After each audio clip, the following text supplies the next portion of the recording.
Mən fəhlə adamam. Mən 5 manat, 10 manat çörək pulu qazanıram ki, ailəmi dolandıram.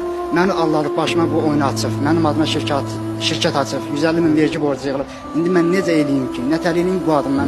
Mən gedim 5 manat qazanıram, ailəmi dolandıram. Mənə lazımdır. Müsahibim Yasin Səfərov iddia edir ki, işə düzəldilmək adı ilə aldadılıb. Adına şirkət açılıb, indi də 150 min manata yaxın vergi borcu yaranıb. Yaxın bir uşaq var idi.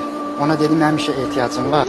O da Şirin ovadır. Ona yaxınlaşdırdı məni. Dedi, problem yoxdur, düzəldərik. İş var, şirkət açılır, bizə işçi lazımdır.